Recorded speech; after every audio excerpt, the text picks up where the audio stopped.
The Brothers Karamazov by Fyodor Dostoevsky. Translated by Constance Garnett.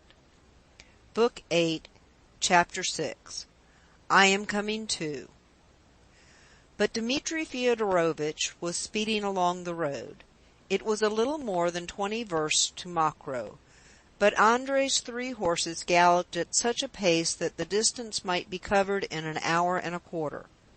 The swift motion revived Mitya. The air was fresh and cool.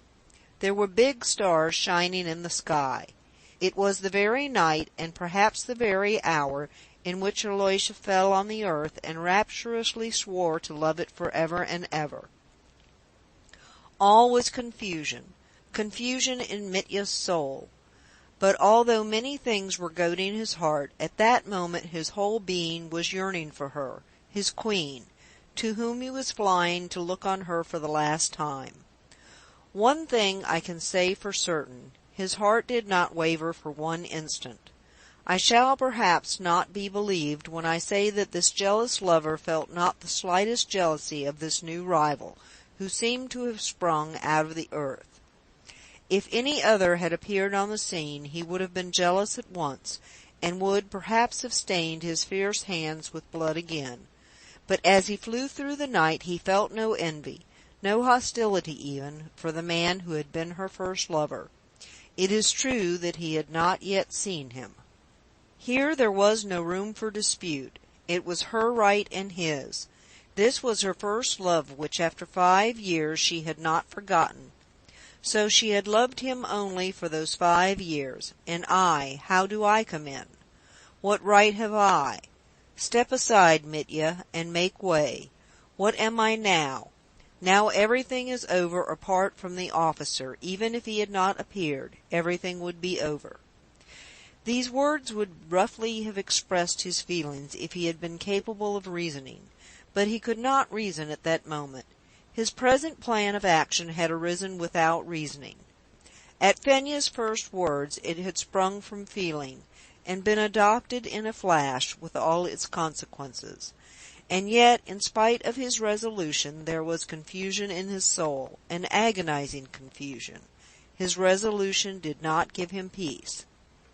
There was so much behind that tortured him. And it seemed strange to him at moments to think that he had written his own sentence of death with pen and paper. I punish myself. And the paper was lying there in his pocket ready. The pistol was loaded. He had already resolved how, next morning, he would meet the first warm ray of golden-haired Phoebus. And yet he could not be quit of the past, of all that he had left behind and that tortured him. He felt that miserably, and the thought of it sank into his heart with despair. There was one moment when he felt an impulse to stop Andrei, to jump out of the cart, to pull out his loaded pistol, and to make an end of everything without waiting for the dawn. But that moment flew by like a spark. The horses galloped on, devouring space, and as he drew near his goal, again the thought of her alone, took more and more complete possession of his soul, chasing away the fearful images that had been haunting it. Oh, how he longed to look upon her, if only for a moment, if only from a distance. She's now with him, he thought. Now I shall see what she looks like with him, her first love, and that's all I want. Never had this woman, who was such a fateful influence in his life, aroused such love in his breast, such new and unknown feeling, surprising even to himself, a feeling of tender devoutness, to self-effacement before her. I will efface myself, he said, in a rush of almost hysterical ecstasy. They had been galloping nearly an hour. Mitya was silent, and though Andrei was, as a rule, a talkative peasant, he did not utter a word either. He seemed afraid to talk. He only whipped up smartly his 3 lean but mettlesome bay horses. Suddenly Mitya cried out in horrible anxiety, "Andrei, what if they're asleep?" This thought fell upon him like a blow. It had not occurred to him before. "It may well be that they are gone to bed by now, Dmitri Fyodorovitch." Mitya frowned as though in pain. "Yes, indeed." He was rushing there, with such feelings, while they were asleep. She was asleep, perhaps there too. An angry feeling surged up in his heart. "Drive on, Andre! Whip them up! Look alive!" he cried, beside himself. "But maybe they're not in bed," Andre went on after a pause. "Timofey said they were a lot of them there." "At the station?" "Not at the posting station, but at Plastonov's, at the inn where they let out horses too." "I know. So you say there are a lot of them. How's that? Who are they?" cried Mitya, greatly dismayed at this unexpected news. "Well, Timofey was saying they are all gentlefolk. 2 from our town, who they are I can't say, and there are 2 others, strangers. Maybe more besides. I didn't ask particularly. They've set to playing cards, so Timofey said." "Cards? So maybe they're not in bed, if they're at cards. It's most likely not more than 11. "Quicker, Andre, quicker!" Mitya cried again nervously. "May I ask you something, sir?" said Andre after a pause. "Only I'm afraid of angering you, sir." "What is it?" "Why, Fenya threw herself at your feet just now, and begged you not to harm her mistress, and someone else too. So you see, sir, I am taking you there. Forgive me, sir, it's my conscience. Maybe it's stupid of me to speak of it." Mitya suddenly seized him by the shoulders from behind. "Are you a driver?" he asked frantically. "Yes, sir." "Then you know that one has to make way. What would you say to a driver who wouldn't make way for anyone, but who would just drive on and crush people?" "No, a driver mustn't run over people. One can't run over a man. One can't spoil people's lives, and if you have spoilt a life, punish yourself. If only you've spoilt, if only you've ruined anyone's life, punish yourself and go away." These phrases burst from Mitya almost hysterically. Though Andre was surprised at him, he kept up the conversation. "That's right, Dmitri Fyodorovitch. You're quite right. One mustn't crush or torment a man, or any kind of creature, for every creature is created by God. Take a horse, for instance. For some folks, even among us drivers, drive anyhow. Nothing will restrain them. They just force it along." "To hell," Mitya interrupted, and went off into his abrupt short laugh. Andre, simple soul, he seized him by the shoulders again. "Tell me, will Dmitri Fyodorovitch Karamazov go to hell or not? What do you think?" "I don't know, darling. It depends on you.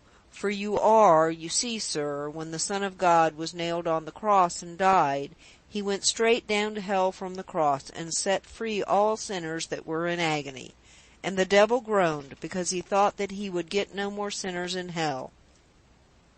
And God said to him then, 'Don't groan, for you shall have all the mighty of the earth, the rulers, the chief judges, and the rich men, and shall be filled up as you have been in all the ages till I come again.' Those were his very words. A peasant legend. Capital. Whip up the left, Andre." "So you see, sir, who it is hell's for," said Andre, whipping up the left horse. "But you're like a little child. That's how we look on you. And though you're hasty-tempered, sir, yet God will forgive you for your kind heart." "And you, do you forgive me, Andre?" "What should I forgive you for, sir? You've never done me any harm." "No, for everyone, for everyone. You here alone on the road. Will you forgive me for everyone? Speak, simple peasant heart." "Oh, sir, I feel afraid of driving you. Your talk is so strange." But Mitya did not hear. He was frantically praying and muttering to himself, "Lord, receive me, with all my lawlessness, and do not condemn me. Let me pass by thy judgment. Do not condemn me, for I have condemned myself. Do not condemn me, for I love thee, O Lord. I am a wretch, but I love thee. If thou sendest me to hell, I shall love thee there, and from there I shall cry out that I love thee for ever and ever. But let me love to the end, here and now for just 5 hours, till the first light of thy day. For I love the queen of my soul. I love her, and I cannot help loving her. Thou seest my whole heart. I shall gallop up, I shall fall before her and say, 'You are right to pass on and leave me. Farewell, and forget your victim. Never fret yourself about me." "Mokrow!" cried Andrei, pointing ahead with his whip. Through the pale darkness of the night loomed a solid black mass of buildings, flung down, as it were, in the vast plain. The village of Mokrow numbered 2,000 inhabitants, but at that hour all were asleep, and only here and there a few lights still twinkled. "Drive on, Andrei, I come!" Mitya exclaimed feverishly. "They're not asleep," said Andrei again, pointing with his whip to the Plastanovs' inn, which was at the entrance to the village. The 6 windows looking on the street were all brightly lighted up. "They're not asleep," Mitya repeated joyously. "Quicker, Andrei, gallop! Drive up with a dash! Set the bells ringing! Let all know that I have come! I'm coming too!" Andrei lashed his exhausted team into a gallop, drove with a dash, and pulled up his steaming, panting horses at the high flight of steps. Mitya jumped out of the cart just as the innkeeper, on his way to bed, peeped out from the steps, curious to see who had arrived. "Trifon Borissovitch, is that you?" The innkeeper bent down, looking intently, ran down the steps, and rushed up to the guest with obsequious delight. "Dmitri Fyodorovitch, your honor! Do I see you again?" Trifon Borissovitch was a thick-set, healthy peasant of middle height, with a rather fat face. His expression was severe and uncompromising, especially with the peasants of Mokrow, but he had the power of assuming the most obsequious countenance, when he had an inkling that it was to his interest. He dressed in Russian style, with a shirt buttoning down on one side and a full-skirted coat. He had saved a good sum of money, but was forever dreaming of improving his position. More than half the peasants were in his clutches. Everyone in the neighborhood was in debt to him. From the neighboring landowners he bought and rented lands which were worked by the peasants, in payments of debts which they could never shake off. He was a widower with 4 grown-up daughters. One of them was already a widow and lived in the inn with her 2 children, his grandchildren, and worked for him like a charwoman. Another of his daughters was married to a petty official, and in one of the rooms of the inn on the wall could be seen, among the family photographs, a miniature photograph of this official in uniform and official epaulettes. The 2 younger daughters used to wear fashionable blue or green dresses, fitting tight at the back, and with trains a yard long, on church holidays or when they went to pay visits. But next morning they would get up at dawn as usual, sweep out the rooms with a birch broom, empty the slops, and clean up after lodgers.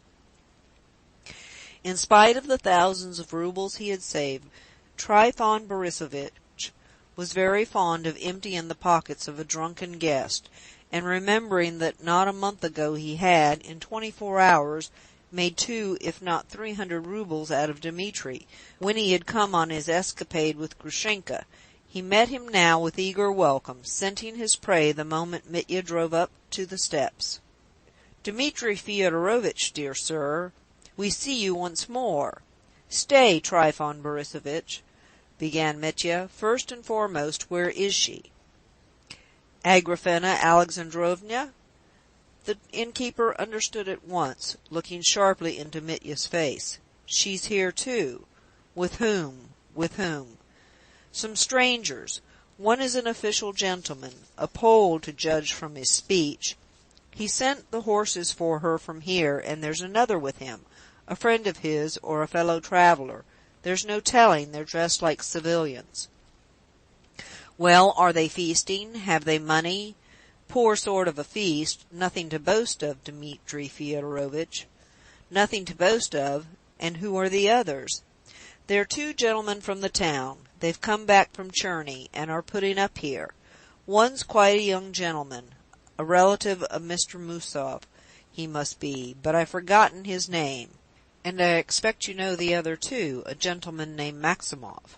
He's been on a pilgrimage, so he says, to the monastery in the town. He's travelling with this young relation of Mr. Musov."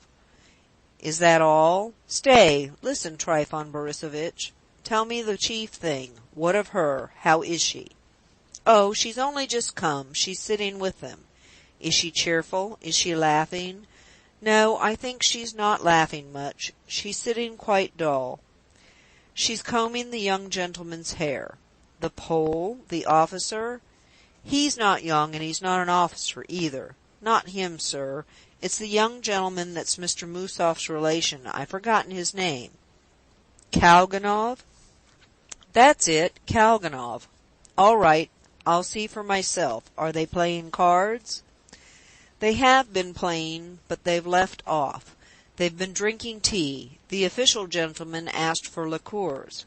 Stay, Trifon Borissovitch. Stay, my good soul.